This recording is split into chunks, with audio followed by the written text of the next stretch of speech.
Ladies and gentlemen, the Frequency Horizon. Broadcasting System and its affiliated stations present Frequency Horizon, episode 109.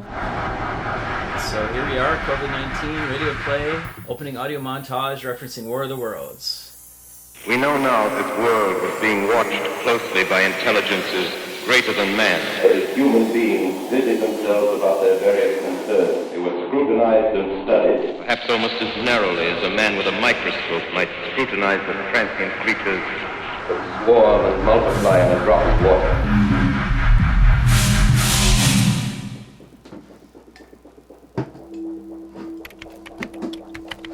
Can you believe this? Al Jazeera is quoting an astronomer out of Cairo who says there's a weird magnetic disturbance around the Earth's atmosphere. What's that? Is this another one of your Peace in the Middle East feature pitches again? You know I love them, but I keep telling you, it's these coronavirus fear tactic stories that are selling right now. Come on, Rick, you don't even believe that shit is real. And trust me, I promise I'll use all the right keywords to make it go viral for you. But no, this is not some offbeat filler to round out your newscast. I think there actually might be a connection. To COVID-19? Whatever. Go with it. But I thought you were supposed to be doing that first-person vaccine test story with Esmerelda over at Nikon Labs this afternoon. No, totally. I am. This is just an extra quick-hit blog for you. Yeah, I mean, you know me. I could never miss out on an opportunity to put my body on the line for science. And more importantly, journalism, of course. You're such an idealist. You know this whole operation is just a lost leader to get me in with the Republican establishment, to pave the way for the expansion of my biotech empire. Yeah. I read the piece on The Intercept last week. Why don't you come down to the lab with me while I go and do the pre-interview and load up on some supplies? But just to be clear, you're not repurposing this for some native content bullshit on one of your tech industry marketing emails, okay? You're probably going to get real fucking sick, Dom. For nothing. Participating in the sped-up trial for a potential coronavirus antidote? That's hilarious. But the last thing I'd want to do is publicize this thing before we know what the hell's going to happen. After that Me Too shit from last year, I can't deal with another lawsuit. And by the way, you don't have to be so high and mighty all the time. You know that, right? Yeah, whatever. Thanks for your support. Okay, well if you're gonna come, let's go. You're gonna be late.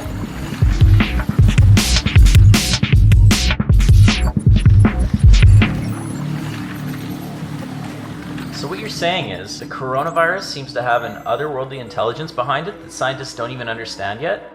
Exactly. While it is true that the viral load definitely correlates with age, IgG and IgM antibodies only start to increase around 10 days after the onset of symptoms. That means we're all at risk here. Think about all the healthcare workers who have already died. Yeah, I know. It's crazy. But I'm not exactly sure what you're trying to say about the virus. Well, how about this? Imagine the virus is an alien life form that just arrived on our planet from 27 star systems away and launched a high-tech warfare campaign with a mechanism we didn't know how to defend against. Hypothetically speaking, of course. That's the sort of intensity we've been seeing. Wow. Solid imagery. Can I borrow that? Yeah, go ahead. Anything to get past the Trump filter. Well, if that's true, people still aren't taking this seriously enough. I have to get out there. You know, into the cacophony of the lockdown silence we're all experiencing right now, to cut through the media noise and broadcast what's really happening. To be honest, I don't even think we know what's going on yet. You're exactly right. It's really quite scary. But so far, we do know that the antibody levels against the SARS-CoV-2 internal nucleoprotein and the surface spike receptor binding domain seem to correlate with neutralizing activity. But there's still so much more we have to look into. Here, take these. They're filled with a solution based on the drugs we're testing. Not gonna lie, I'm pretty stoked to shoot these off. So the way you guys will know if these drugs work is by blasting plasma at some coronavirus test subjects? That's the idea. Don't worry, you'll only be exposed to the viral subjects that have already been brought under control. But be careful. We don't know what causes them to mutate just yet. Sick. Precisely. Stop worrying the boy. Everybody knows these drugs are going to work and we'll all be fine. The president even said it. I'm actually glad the stock market went down, so I can scoop up some distressed biomed assets on the cheap. Good thing I met Senator Kelly Loeffler at that fundraiser last year. I even managed to renegotiate my executive compensation package with the board yesterday. You know, if our stock bounces back, I stand to get a $25 million bonus? Yeah, I saw that in the New York Times.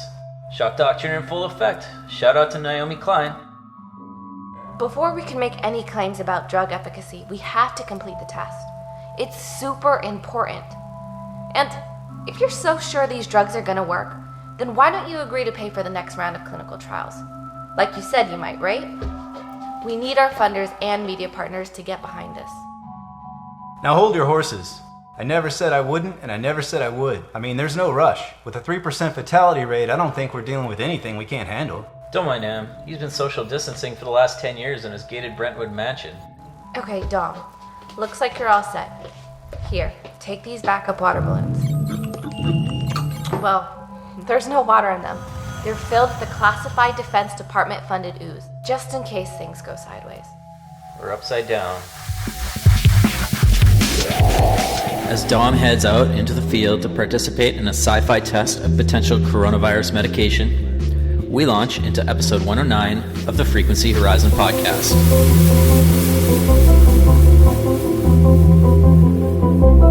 Hey, I'm Drew Penner, and this is the third installment of our relaunch trilogy.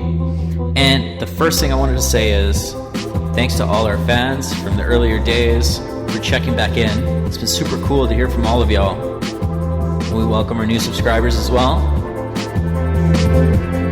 After a thrilling two-part journey into the heart of Quebec culture and a brief stopover in Tofino, en route through Vancouver Island back to Los Angeles, we're back on the West Coast in California.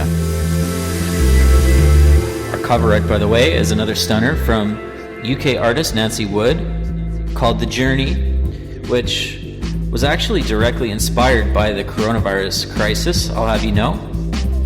I love how it feels.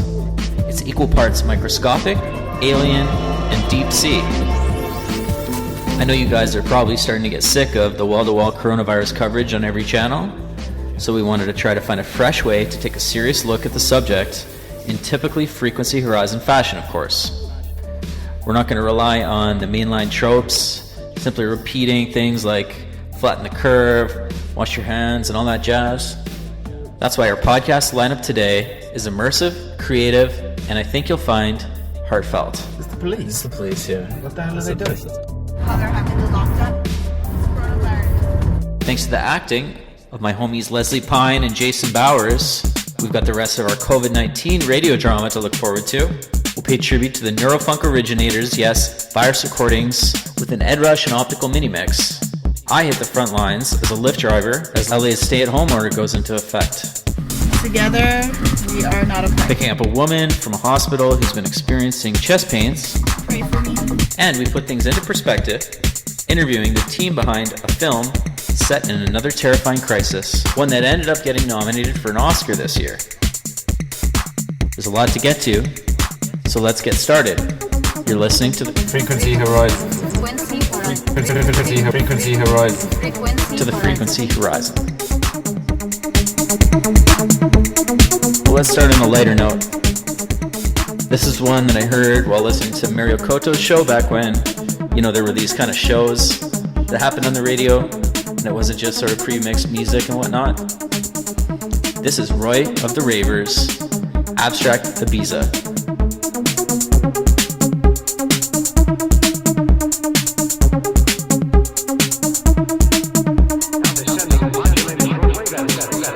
Frequency modulated? Yes. Yes, I see your needle. Apparently a signal.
That's Roy the Ravers with Abstract Ibiza. Maybe Ibiza, if you want to be technical about it. I'm sipping a Stone Tangerine Express IPA. Highly recommend it. Just love some abstract tech house, minimal abstract tech house at that. Pretty acidy, hey? Let's flip it into some drum and bass with Ardalan, who I saw at that Eclipse Festival up in Oregon. It's pretty sweet. Shout out to Dirty Bird Records. We got Lifted, featuring Claire George.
Alright, that was Arlan with Lifted featuring Claire George. Next up, a new one from Royksop. Were You Ever Wanted?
Alright, so this is a message I received from Lucas Pearson on January the 2nd at 6:49 p.m. Hey man, I just wanted to say Happy New Year. I know it's a day late and stuff, but I wanted to say Happy New Year just because you were my Uber driver last year for New Year's Eve when I had to leave after it hit New Year's at midnight. I just wanted to thank you again for that night too, dude, about like the whole like conversation we had about what we were doing. Like in terms of me doing parkour flips and you traveling and stuff. Like, just wanted to say Happy New Year, man. Dude, I was so stoked to hear that. Like, I've been keeping this guy on my phone. It's hard to follow people on Instagram, you know, and sometimes I hang on to them because I can't remember exactly where I met them. And in this case, I was pretty stoked to sort of be zoned back into that moment where, and I'd forgotten it had taken place at New Year's, but just sharing this inspiration about each creative, pushing our boundaries, him on the parkour front and me with podcasting, journalism, travel and whatnot. And, you know, actually, I haven't even told him yet that I really appreciated getting that message at that moment. It was in my car, outside of Starbucks, and sort of in between situations. There's been so many in between situations since then that I can't even remember 100% which one, but I think I had to dip and hop to some Airbnbs, escape a situation that was a bit overbearing as far as thinking I was getting closer to the ocean and actually in view of the ocean, living like literally 2 blocks away, and yet it's sort of being an unhealthy predicament due to a variety of factors. So just getting that, it was like, you know, shout out from the universe to the ether that, you know, sometimes you put things out there and they come back. So here's me sending something back to him. So peace, Lucas. Keep on jumping, keep on cruising, and, you know, violating the spatial plane dimension, you know, possibilities, and pushing the boundaries as far as you can. Keep it up.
Right south where you ever wanted.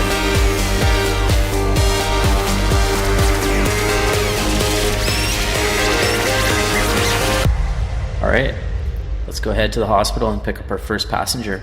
This is real life, but don't fret because we got a sci-fi adventure to continue in a little bit. All right, so it's 11 p.m. I just recently got out of City News Service reporting on some injury collisions. Here I am near Pico Rivera, kind of more like Montebello. It's 1 hour to go before curfew.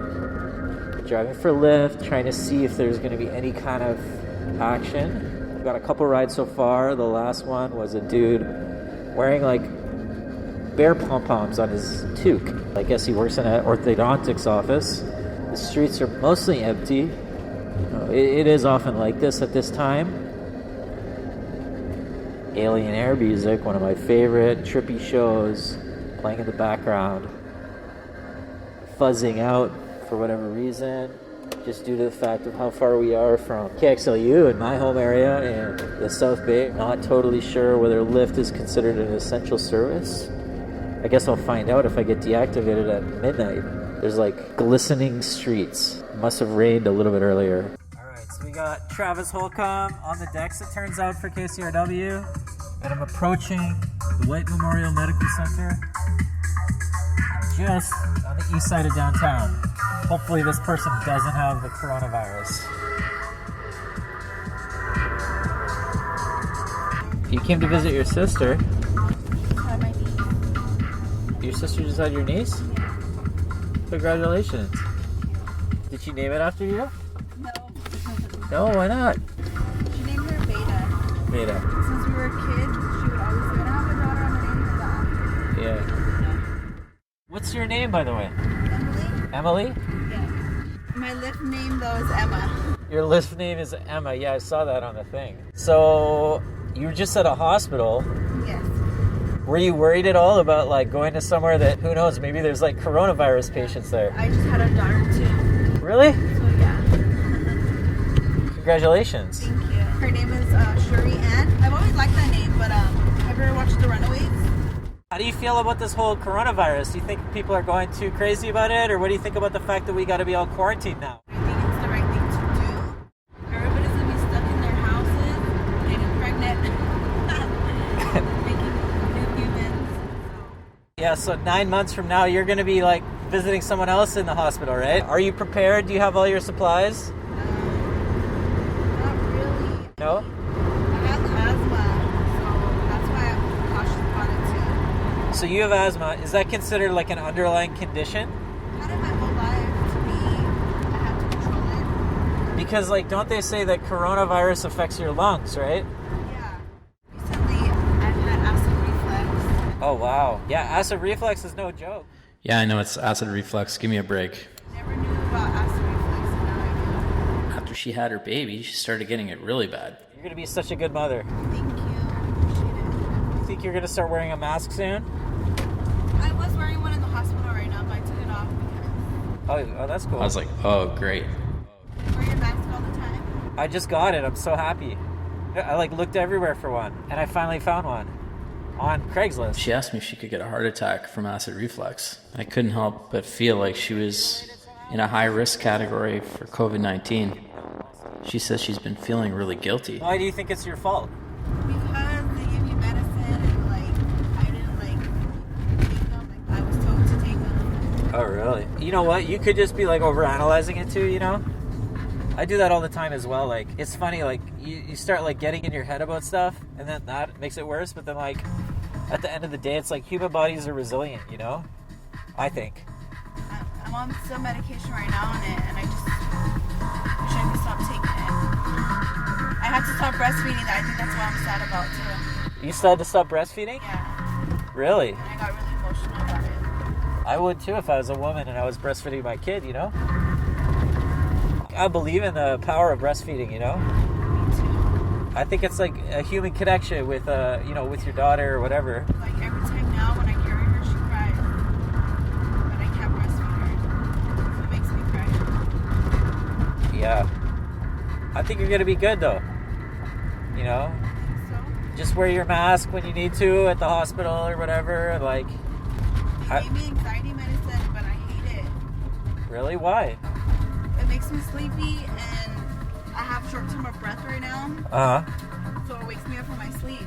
Like, Oh, yeah? I could see that. I hate that this had to happen. All this coronavirus. I hate that it had to happen like this. I don't think it's bad though how they're having the lockdown. Are Lyft drivers still gonna drive after 12 a.m.? I don't know. It's 11:36 right now. I guess we'll find out in about, you know, half an hour, right? Hey, look, it's the cat. This side of the road. I wish the best for Emma and her daughter during the coronavirus crisis. But I wanted to get a few more rides in before the lockdown began. You know what? I can talk all damn day. You know that? Really? Yeah. So if you ever want me on your podcast again, Okay. Say, what's the last thought you want to leave me with about coronavirus? pray for me. No, not that.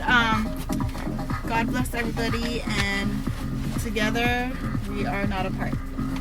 It was really nice to chat with you. That was Emily from East Los Angeles as we're rolling through on this nice tech housey kind of track. 11:39. Am I gonna get cut off soon? We'll see, but that was so touching. Just being able to have that one-on-one. I mean, I have those kind of conversations all the time, but just to be able to get on that level with a girl who's going through some real shit right now and seeing some beautiful things happening in her life, but also knowing that they're threatened by a potential disease outbreak. And 2 minutes away, we got a 2-minute trip west. Amanda, here we come. We'll check back in with Amanda in a little bit. But for now, hell, we got some more music to play.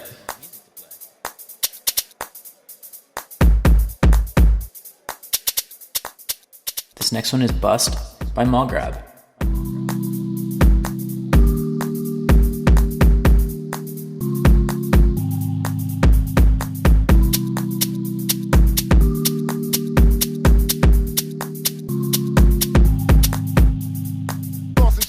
Belts to gems is for the poems. I rip your hair from your neck to tossing champion belts to gems is for the poems.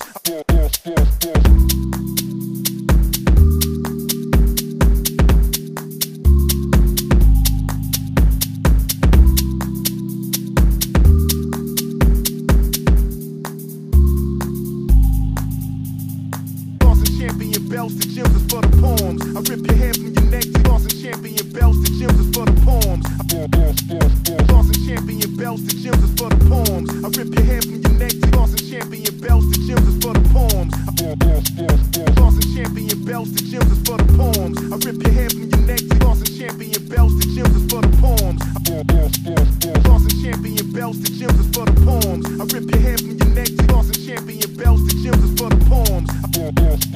Tossing champion belts to gems is for the poems. I rip your hair from your neck to tossing champion belts to gems is for the poems. Tossing champion belts to gems is for the poems. I rip your hair from your neck to tossing champion belts to gems is for the poems. Tossing champion belts to gems is for the poems. I rip your hair from your neck to tossing champion belts to gems is for the poems. Tossing champion belts to gems is for the poems. I rip your hair from your neck to tossing champion belts to gems is for the poems.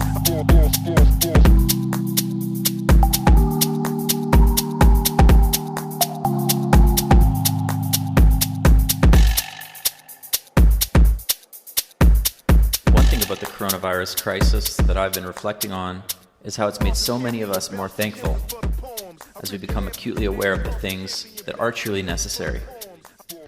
For me, despite beach closures and longer drives to snag waves, I've become even more thankful for the discipline of surfing. More than any drug, getting in the ocean and surfing, even on a bad day, provides a high that nothing else compares to. I remember all the really crappy small days over the last year where it was literally too tiny to get into a wave on a shortboard. At least if you're not some like super intense grom or whatever. So I've been really thankful for the relatively small but decent swell, with even some bigger ones rolling through that we've been blessed with during the pandemic. Plus, you get to see who the real surfers are. When there's nowhere else to go besides your house, those moments in the ocean are critical. I'm thankful that Orange County and Ventura officials have mostly kept the beaches open, and I really hope the idiots who don't follow social distancing rules don't ruin it for the rest of us. Because finally, after all these years, surfing has become a daily experience for me, and it might not last forever, so I'm just trying to focus on how lucky I am right now to be one of the few people on the continent who gets to be saved from coronavirus insanity by surfing. And trust me, I don't take it for granted.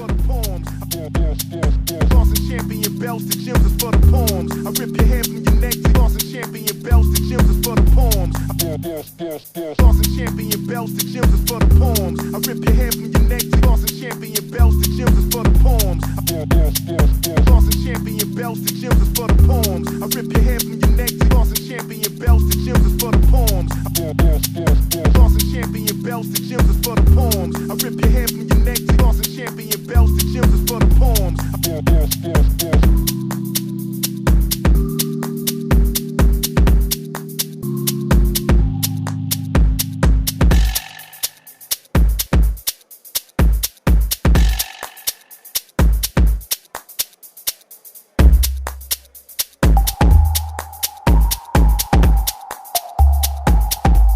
There's something trendy East LA to me about mall grab. Can't quite put my finger on it, but I feel it. That was Bust. Flows quite nicely into our next one. Marabou State, Feel Good, featuring Krongbin. There's a remix of this that's pretty sick too.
Feel Good featuring Krongbin by Marabou State.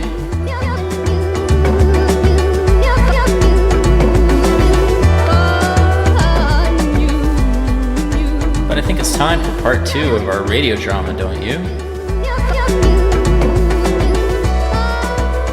When we last left Dom, he was heading out into the urban decay to run some experiments.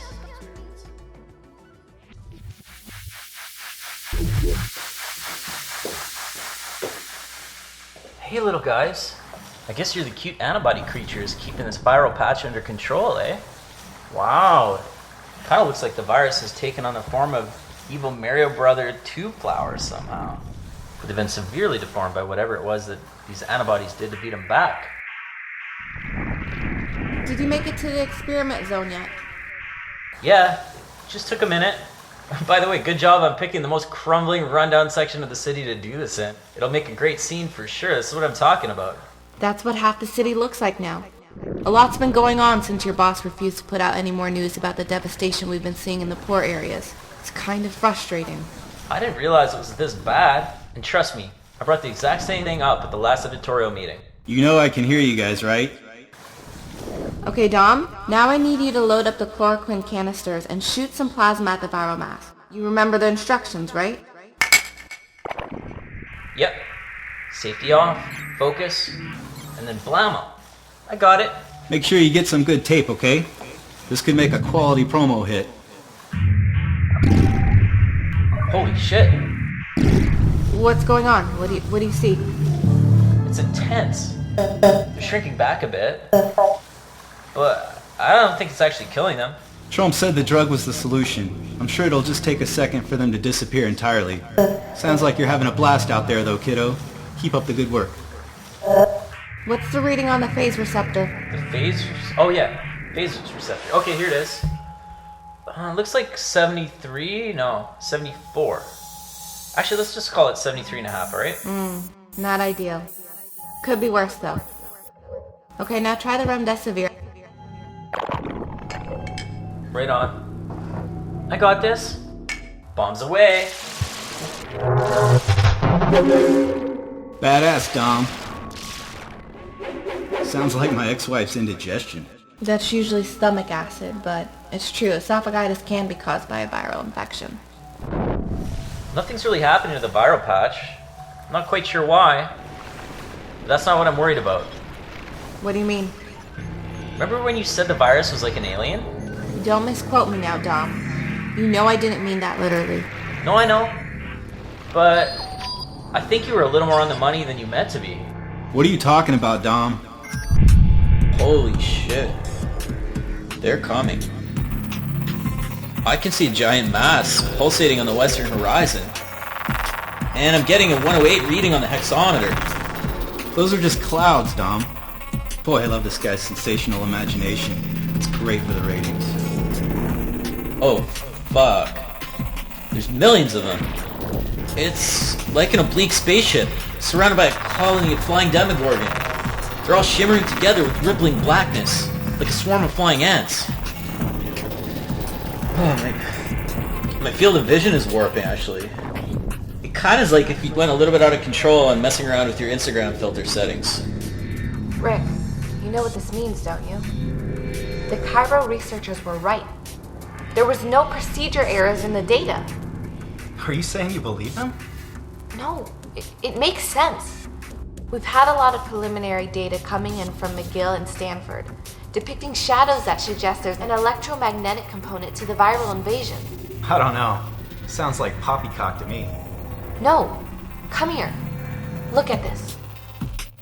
Alright, so if we take the readings from our experiment today, and then plug it into the radio frequency observations that just came in from the Socorro, New Mexico array. Look. Okay, now if we take that number, and we use the algorithm designed by the Kremlin scientists. I'm sure this is impressive and all, but what does it mean? Rick! It's worse than it looks. It means the virus is being deployed as an attack weapon by some higher interstellar consciousness. That can't be possible, Esmerelda. But, Rick, it's true. Look at the data. Don't you understand? People are gonna die. Hundreds of thousands of them. Yeah, but only those people. You know, the fat, old, and ugly ones. I'm not worried about myself. The world doesn't know what it's facing. The virus doesn't care where you live, what lifestyle you have, or how much money there is in your bank account. It is coming, and it's coming for all of us. Dom? What's going on? Are you okay? It's so mesmerizing.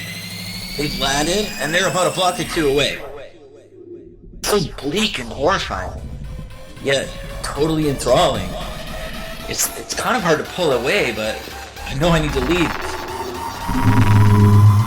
You gotta get out of there now, Dom. You know you don't have health insurance, especially since I only pay you as an independent contractor. They just blew up 3 glass buildings. It's like a giant cybernetic wave with biological properties. We have to get the word out. You have to leave now. That's an order. Try to make it back to the rendezvous point. Can you do that? I don't know if I'll make it out in time. I still have some canisters left though. Good thing I got some practice with the guns earlier. Whoa! They're almost on me now. What was that, Dom? I can't make out what he's saying. I'm starting to get the feeling this isn't some big joke of his. No shit. Dom? Are you there? Dom? We've lost him.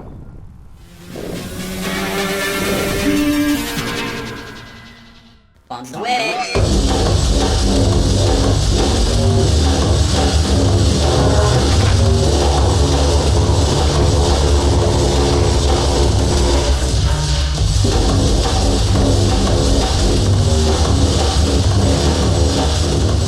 Alright, so we got the finale coming up in a little bit, but to capture the energy of the moment, we're going to play Current Value, Dark Rain. It's got all the feels in a dystopian way. Darkest falling through endless skies.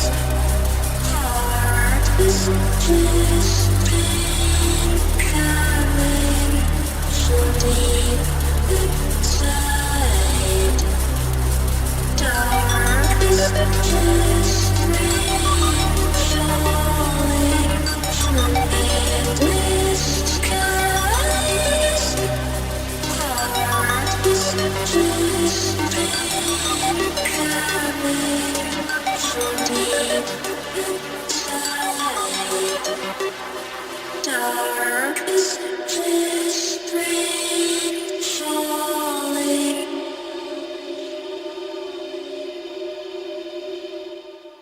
Heart is just rain coming. Oh shit.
YouTube, The Mix, where I found this song, Current Value Dark Rain, had a feminine alien glowing red on a bleak charcoal background. It was a huge inspiration, along with War of the Worlds, of course, for our radio play. FYI. But let's head to the pot shop and grab Amanda.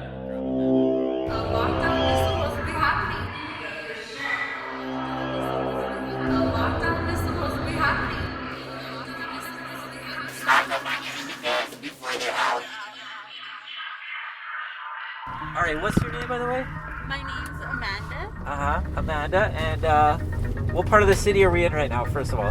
We're in East Los Angeles. East Los Angeles, like this, are the streets always this quiet down here? Not really. No, sometimes... It's this virus thing that's making them like pretty dead. Yeah. And it might get even more dead pretty soon too, because in 15 minutes or so, what's going on in 15 minutes? Did you hear? A lockdown is supposed to be happening, but I don't know. I'm still scheduled to work this whole week, so I'm going to work.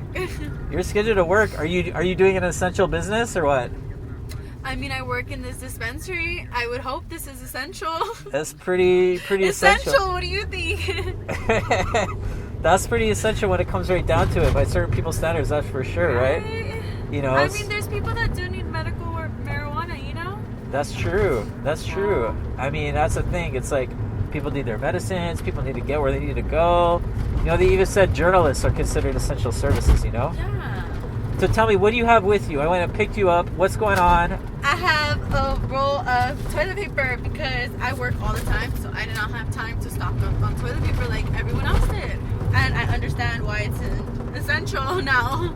But yeah, I'm not one of those crazy people that want to stock up like on thousands of hand sanitizers. Yeah, the cops are called on certain times because of people, you know, getting into fights or disputes. People trying to slide in and get more than their fair share. What do you think about all that madness?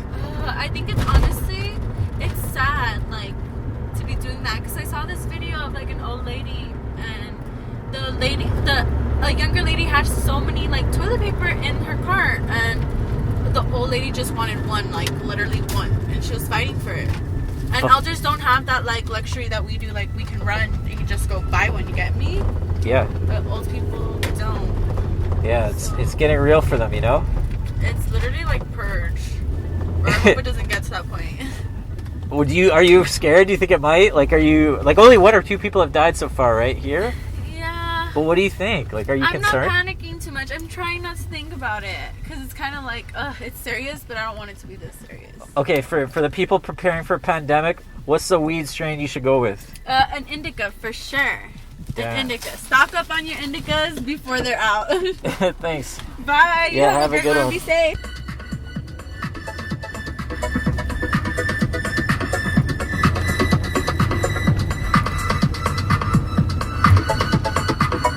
Groups like Current Value have Edruction Optical to thank for the current state of dark core and tech step.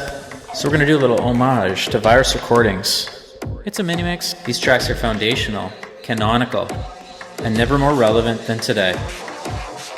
Let's start with No Cure featuring Rhyme Time. And don't forget, we got the interview with the Oscar-nominated filmmakers coming right up. Relapse incurable, condition with the symptoms. Therapy, treatment, bacteria infection. The sound's medicated, a needle with a piston. Real life is sometimes stranger than fiction. Uncontrollable, dire, turmoilish, reckless. Life flash before your birthday section. Question, no answer, no fix, no cure. DNA, blood cells, laying on a cold floor. Medicine injured, get rhyme vaccinated. Scientists, laboratory, white coat faded. Inject you with the serum, your theorem devastated. Spore, we contaminate, fake drums infiltrated. Raided, cut to shreds, decimated. Dark contagious, leaving you fixated. Up inside your head, to the subatomic. Spread the nanotech, plague like euphonic.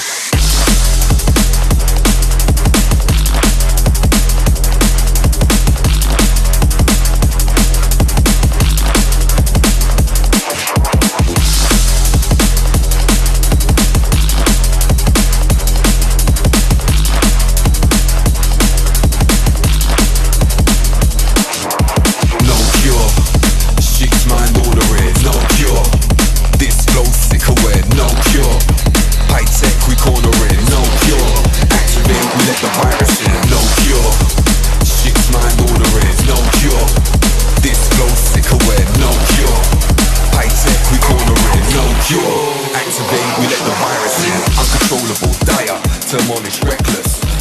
before your This epidemic that took my wife, almost my daughter. I'm sorry. This next one, Ed Russian Optical, the medicine. And we'll be checking in with Dom and our little radio play in a second to see if he can come up with the medicine to defeat the coronavirus aliens.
My notes.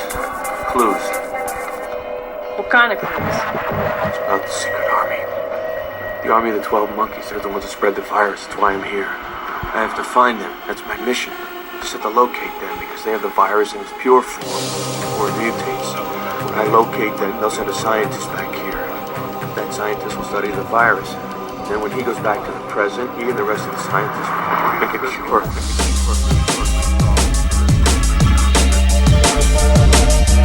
This next one, it's Ed Russian Optical, the host.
Fresh and Optical with the host.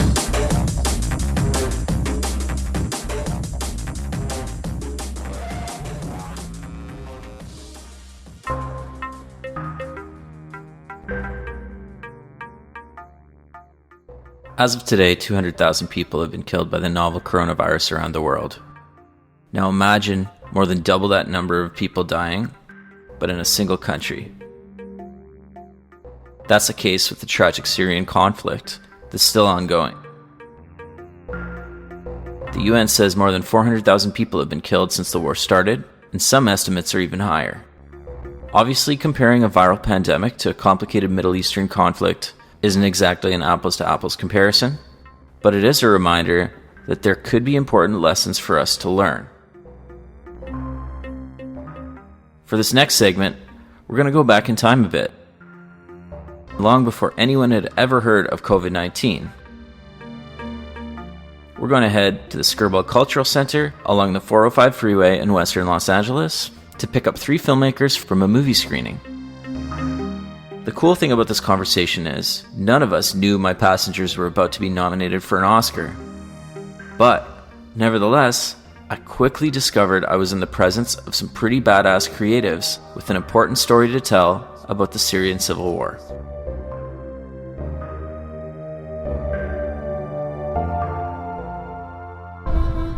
What do we have here today in the car with us? So, my name is Waad Al-Kateab. I'm Syrian filmmaker. And I've done this film which called For Sama.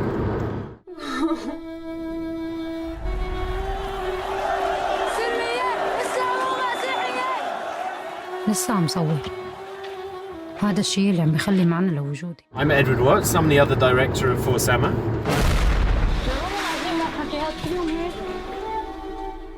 ما حدا منا كان عنده أي فكرة. I'm Hamza Al-Khateab, the subject of the film. كيف رح تتغير حياتنا للأبد؟ I prefer to be called the character, but they always call me the subject. And this, by the way, we've been like hanging out here in the car. I'm just driving them where they need to go, and we've been hanging out for like, you know, minutes and minutes and minutes, and that's the first thing I've heard from you. How are you doing back there? Good. He's tired. He's tired. So where are we coming from? What were you guys doing this evening? So we had a screening in, what is it called? It's called the Skirball Cultural Center. Yeah. Skirball Cultural Center. We had this screening and then Q&A, and it was amazing. Lovely People were audience. So great. Yeah, so good questions. And you know, we've been on the journey of a film.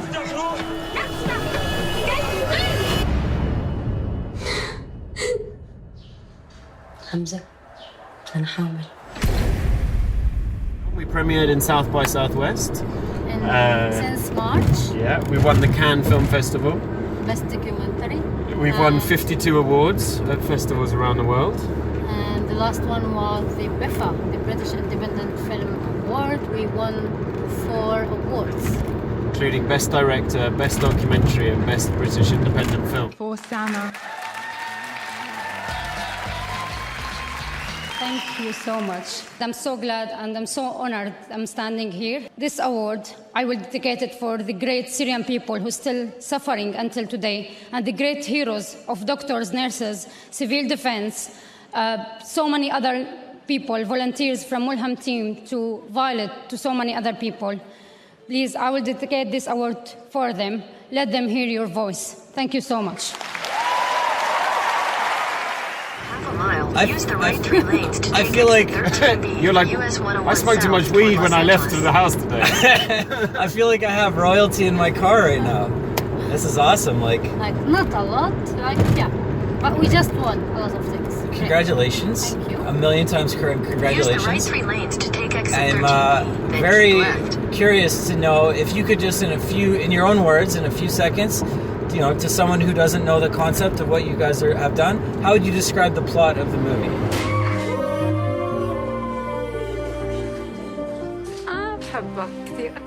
So, For Sama is a love letter for my daughter. Sama. Sama. For all the Syrian children who was born in these bad circumstances. It's a love letter to Aleppo, my city. Continue on US 101 South for 5 miles. Yeah. The country where I belong to, where I kept fighting to the rest where I could, and which I will keep fighting for the rest of my life. It's for Sama is 5 years of love, death, hope, and desperate in a very bad circumstances in Syria. في ضرب كتير اليوم. سما أنا بعرف إنك عم تفهمي شو عم بصير. بقدر أشوف هالشي بعيونك. So can you explain to people, or at least to me, try to anyways, there's a war going on. It's pretty much the worst place in the world, as far as, danger and being in harm's way. Why stay? Why subject, you and your loved ones to that? What is the goal of this? Why would you choose to make that decision? So, unfortunately, this is the question which need to be why we should leave. It's our country, it's the place where we were born, this is the place where we should stay forever, the whole of our life. And the first simple right for us as a human being to live in our country safe. So what we were trying to do just to stay there, keep fighting to have that right happen. We in Syria were born in very close country, so corrupted, so bad situation, no freedom of express, no free media, and we just felt in 1 year, which was 2011, when the Syrian revolution started, that we can change all of this, and that's why we stayed. سما عملت هالفيلم مشانك. بدي إياك تفهمي شو اللي كنا عم نقاتل مشانه.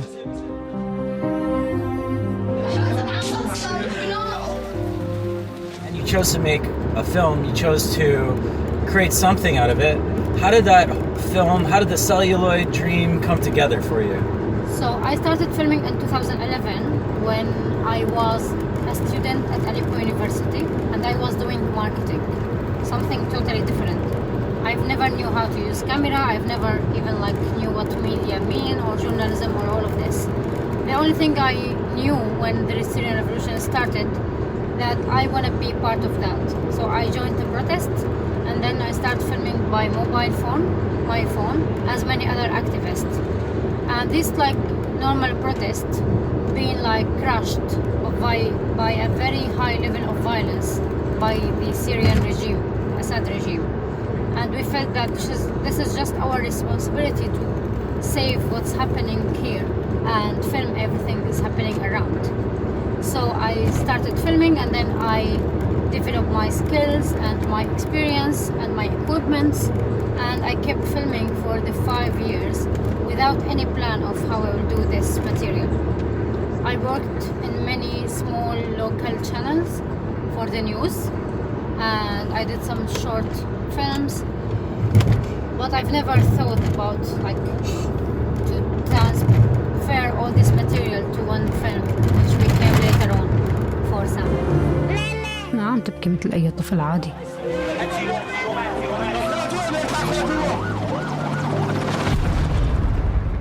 وهذا الشيء اللي عم يحرق لي قلبي.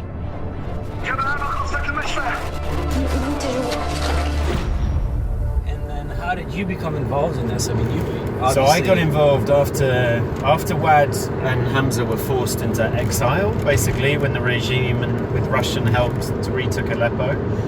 She came to London to meet her old colleagues from the news and revealed to the whole world that she'd gathered this incredible archive, over 500 hours, filmed over 5 years. And when she showed it to them, she was like, look at what I've been doing. It's extraordinary.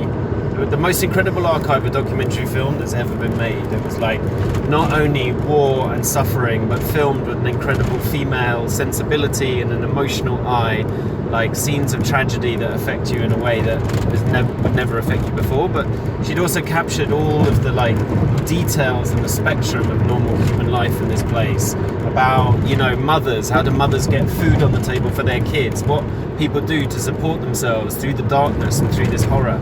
And in doing so, she'd captured something so important, not just about the truth about what had happened in Syria, but the truth about like human beings in these situations. Anyway, that's why they called me up to basically help her, work with her, in order to tell her story in a way that would connect with people in the middle of LA or London or Mexico or South Africa or many of the other places where our film has thankfully travelled. How do you go about doing that? I mean, it takes 2 years. Basically, filing down 500 hours. Sculpture, my friend. It's sculpture. Yeah, it is. Taking it's like taking a block. We worked together for 2 years, and we had very long debate, very long, like strong discussions about how to do this, and we've tried every single idea could work in this situation, and at the end we come up with this idea, and it worked very well, and the film was ready after 2 years of that long hard work. Here's our hotel. Well, thanks so much for for explaining that to me. And you'll have to check the film out. Huh? Oh, I'm gonna watch the preview like tonight. The first things first. Right. I know I've heard of this before. Now that you mention it. Who's this guy? Is this the police? It's the police. Yeah. What the hell are they doing? That's okay. Who knows what they're doing? They're always just around. It's Hollywood, right? So they always run. They could be doing anything. Well, thanks so much. It's a pleasure, man. Thanks. Maybe I'll bump into you guys again sometime. Maybe you will. You can always say, "How's the guy who interviewed you?" On the way back. Stop. Oh, can I get you this? We're going in there. Okay. All right. Have a good one, guys. All right, brother. Take it easy. Peace to the Middle East. Peace to the Middle East. That's what I always say to people when they leave. I say, "Peace to the Middle East." That will not happen. Will never happen. One day. Nice to meet you. Bye bye. Nice to meet you. Thanks for this lovely trip. Yeah, thank you. Bye bye. Bye. سما رح تسامحيني؟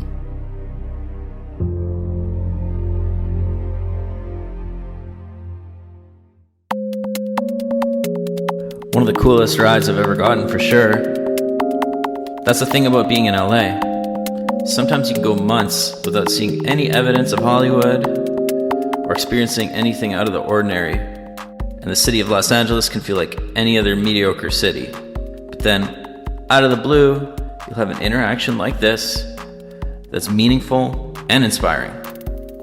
But if you're not paying attention, you'll totally miss it. So keep your eyes peeled. And by the way, the music in the intro before that interview was a piece I actually wrote while sitting in a room upstairs of the Skirball while I was working as an extra on the finale of Veep. And this next one is a song by Lake Hayes called Dog Walking in the Park.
Alright, that was Lake Hayes, dog walking in the park. This next one is by Wahada. It's called Don't Let Get You Down.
That was Wahada, Don't Let Get You Down. And next up we got Leilani with Floating.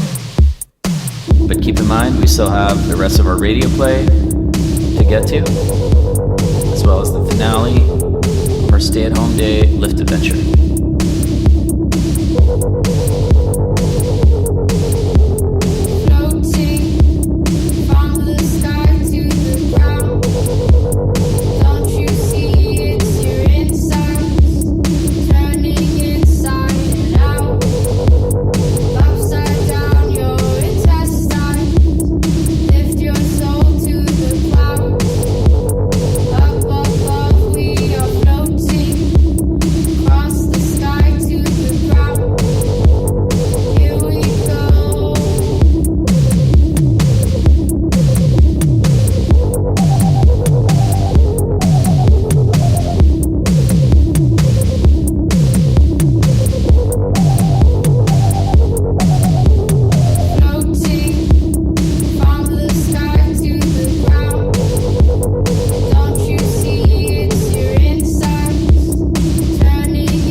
That was Leilani with Floating.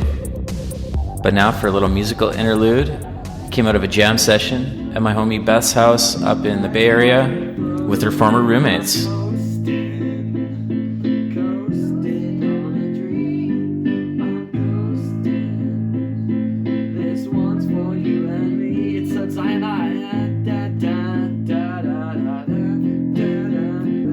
Okay, awesome. Rave remix.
It goes something, something, something. Everything I have is for the taking.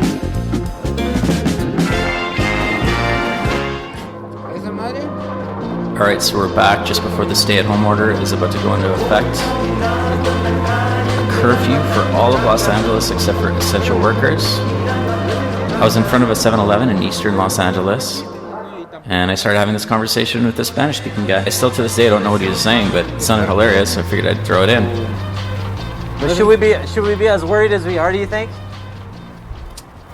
Esto se vive diario, se vive a diario, en donde todo el mundo, a diario. Right. ¿Quién no se muere de una neumonía? ¿Te da neumonía?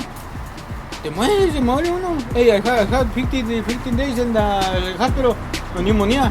Puren suero y suero tras suero tras suero. Hasta 15 days, ¿qué aguanté? Pues, okay. Yeah. Eso. Se vive a diario eso. Yeah. Yeah, we'll make it. You take care, alright? You take care. Hey. Es fucking plain, bro. Mire, si yo tuviera un chingo de dinero, le regalaría yo de $1 million a cada quien para que no estén ahí cagando el palo. Yeah. Yeah, that's it. That's it. Yeah, money.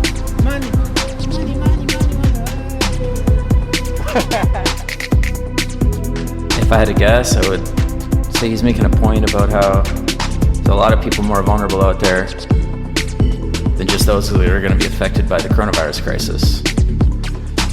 But I could be wrong. I feel like I have some Spanish speakers out there in my audience. Leave me a comment, let me know. By the way, at midnight, Lyft kept on rolling because yes, we'd been deemed an essential service, although ride demand dropped pretty much right to zero. Luckily, they roped us in on the unemployment train right at the end. That's just one more example of professional lobbying going into effect. Some pretty high-level connections between Lyft and the government.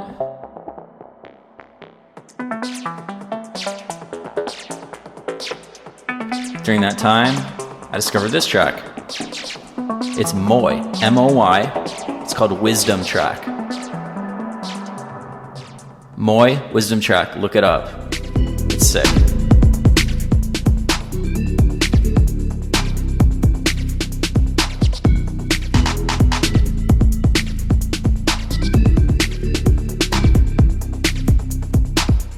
Alright, this next one is Bella Boo with Barack.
That was Bella Boo with Barack. Let's go check back in with Dom, Esmerelda, and Rick in our radio drama. Take that. What the hell? Oh shit. Dom! Dom! Are you there?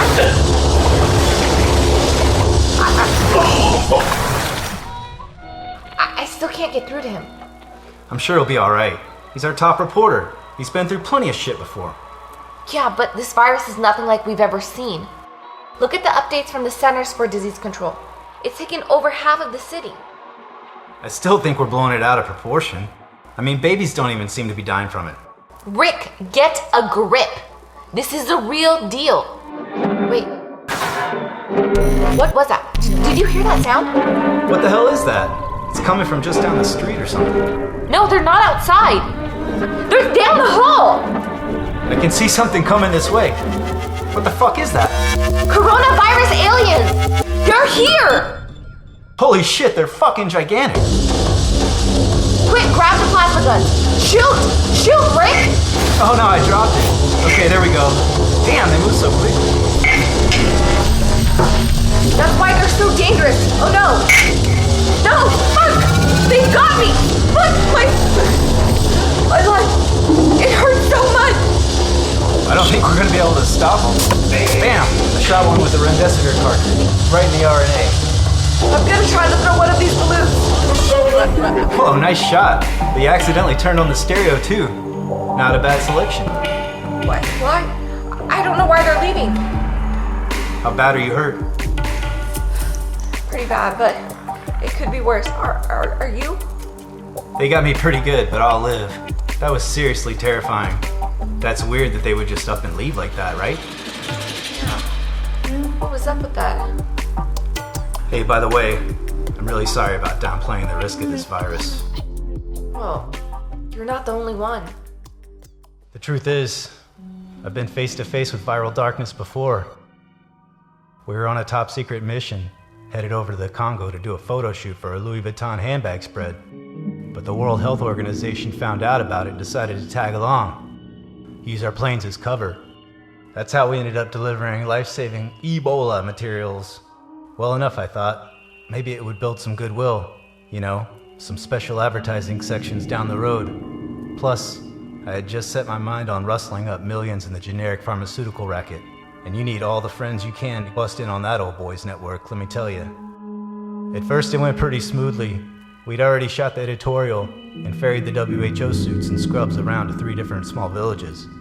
But our plane's wing was taken out by a rocket launcher, and we crash-landed in a village where they saw us as the enemy. Thought we were causing the Ebola virus. You see, just another wave in a long line of imperial conquering, using bioweapons and the like. Do you know how lethal Ebola is?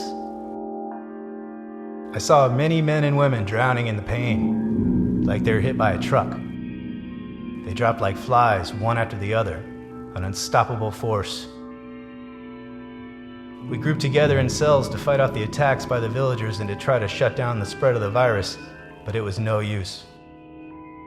You know, our New York bureau was telling the PR agencies for a month we were off on a golf trip. The UN didn't even locate us until 3 weeks later. There were 30 of us went on that shoot. Only 3 of us made it back alive. I've been trying to block out the carnage ever since. I can scarcely believe it even happened. You just had this sickening pit in your stomach the whole time. It almost felt like we were fighting off a force greater than ourselves, greater than nature. And Gerald, the grand old war documentarian along with us, when he got infected, he said it felt like he was being sucked dry by some sort of extraterrestrial intelligence. As his eyes went glassy, he started spouting off some gibberish about how the virus was paving the way for an invasion of the human species. I thought it was a figure of speech back then. But now, I know better. Oh, Rick. I'm so sorry to hear that. I had no idea you were part of that heroic mission. Do you know how many lives you guys saved? They taught us about it in medical school. You had a huge impact. Well, if I can do anything to help stave off this coronavirus pandemic, I sure will.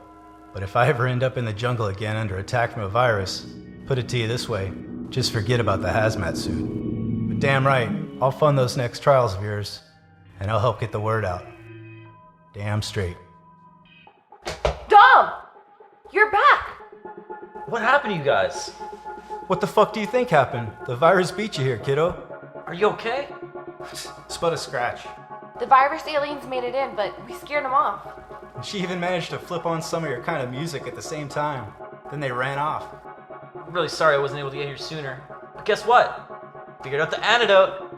Uh-huh. Yeah, what do you mean, Dom? Well, you know how the virus ditched you guys right around the time you flipped on the stereo? That's no coincidence. Turns out, viral receptors are disrupted at a specific frequency on the electromagnetic spectrum. Really? I guess they hate rave music. Maybe they like the Eagles. Probably. They had me pinned down really good. I thought I was gonna die. I was so sure. That was right after I almost got hit by this crazy man holding a flare that came out of nowhere on a freight train that leapt right off the tracks of me for some reason. Plus, I was out of ammo. I had no chance. So I figured I'd blast some dope ass beats, just to have a rad soundtrack to my annihilation or something. Okay. Get this.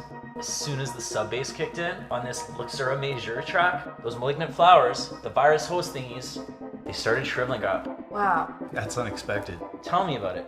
But it all makes sense now. The study out of Canada, the astronomical readings, this changes everything. Tom, you've done it again. You discovered the cure. All right, let's put out a quick update to the wire and get rolling. Way ahead of you, boss. You might actually get your Pulitzer after all. Do you know what this means? We've got a few extra industrial grade subwoofers mounted to backpacks around the lab that need to go into service stat. Let's do this. That's right. It's time to kick some coronavirus alien ass. There they are! We got him! Yippee-ki-yay, you virus motherfucker! Woohoo!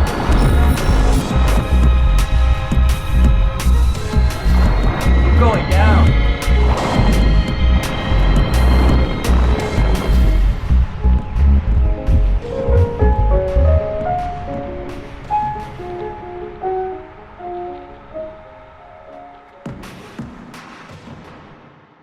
I guess we better play that Luxura Major track that helped our radio play characters figure out how to defeat the coronavirus aliens. This one's Precursor.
That was Precursor by Luxura Major. And now some thoughts from Frequency Horizon contributor Paula Ricarda over in Berlin, who's been reevaluating the nature of art in a topsy-turvy world.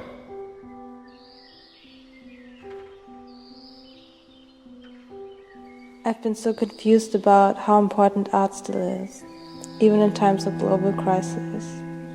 With all that is happening and that has been changing, and total uncertainty about the future, my view of what's important and what's not right now anymore is shifting.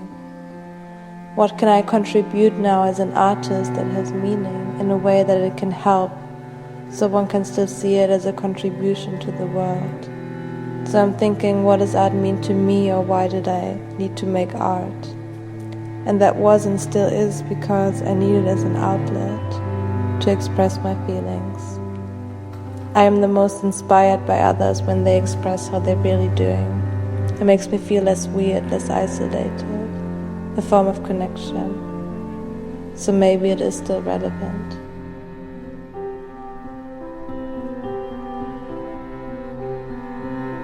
Yo, thanks for that introspection, Paula. Pretty sure those words would fire anyone up.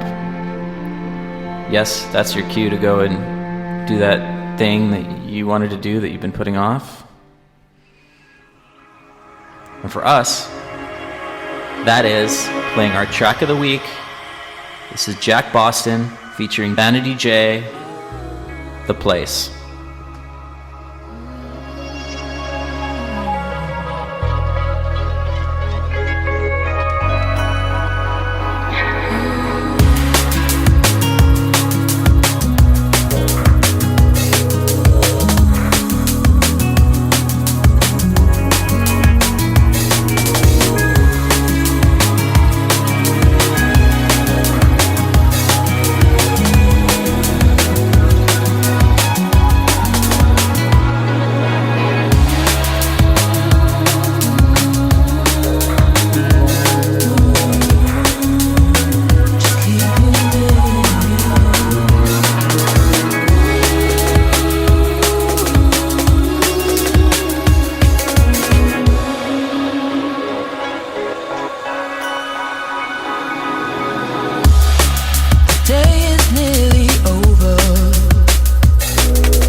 my fingers break. Now it won't be long till I meet my fate, but it came along.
That was Jack Boston featuring Vanity J, The Place, leading right into one I actually heard at a Luxor Major show in far northwestern Los Angeles, of all places.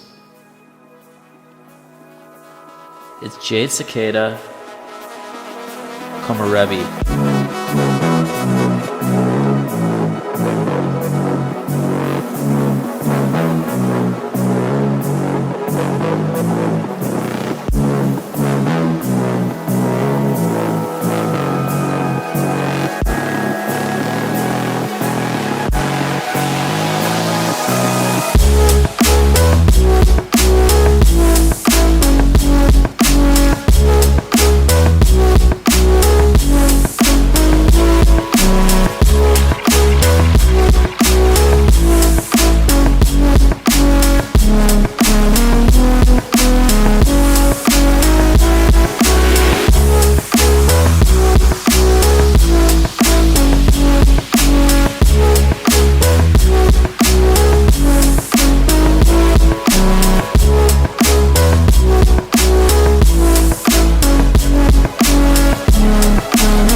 Alright, that was Jade Cicada, Komarebi. This next one, it's Cove, Liberateur. This is a throwback to our Quebec episodes that we just finished, the last 2 episodes. And now we've returned to Los Angeles, so let's ride it out, boys and girls.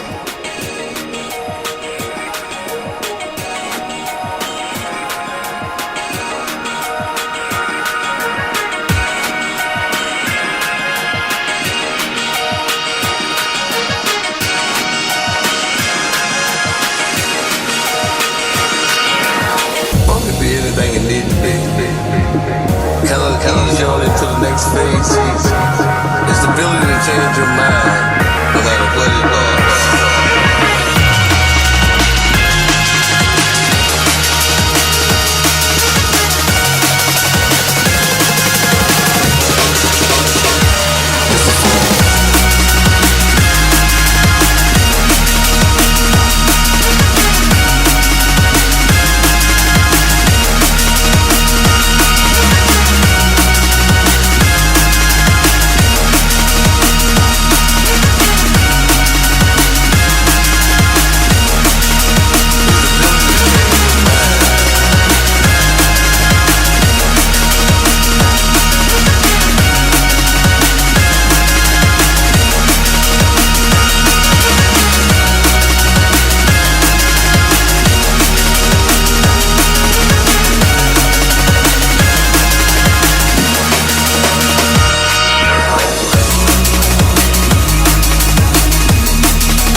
that was Cove, Le Retour, at least a little bit of it.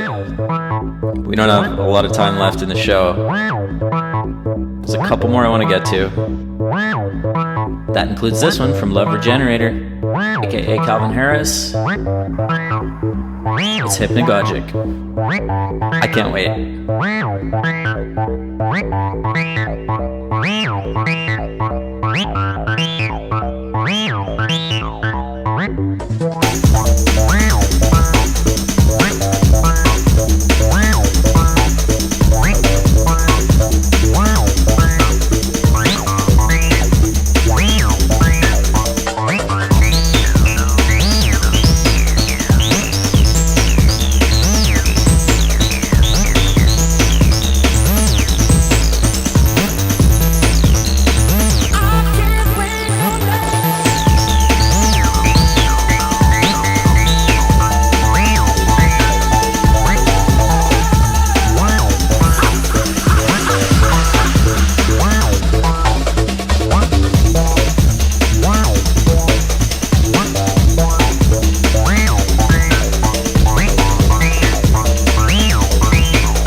That was Love Regenerator, hypnagogic.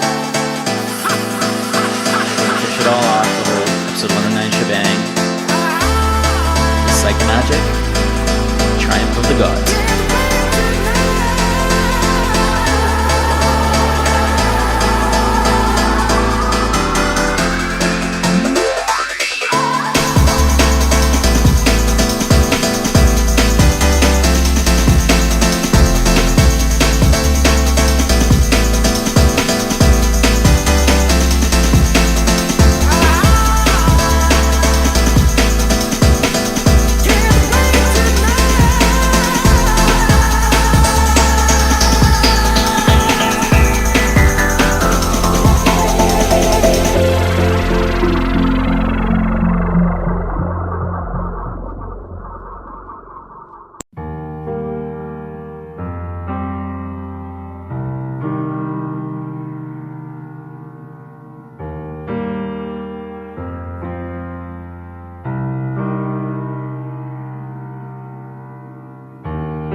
Sorry guys, we've reached the end.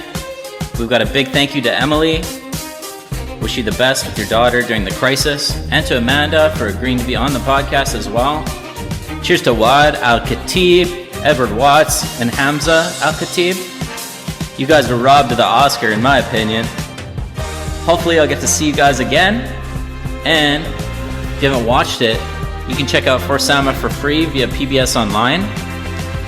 And kudos to Jason Bowers and Leslie Pine, our radio players in the COVID-19 drama. Thanks to Nancy Wood for this week's cover art titled The Journey. And yeah, she told me directly that it was inspired by COVID-19 and whatnot. And I think it kind of looks like an octopus.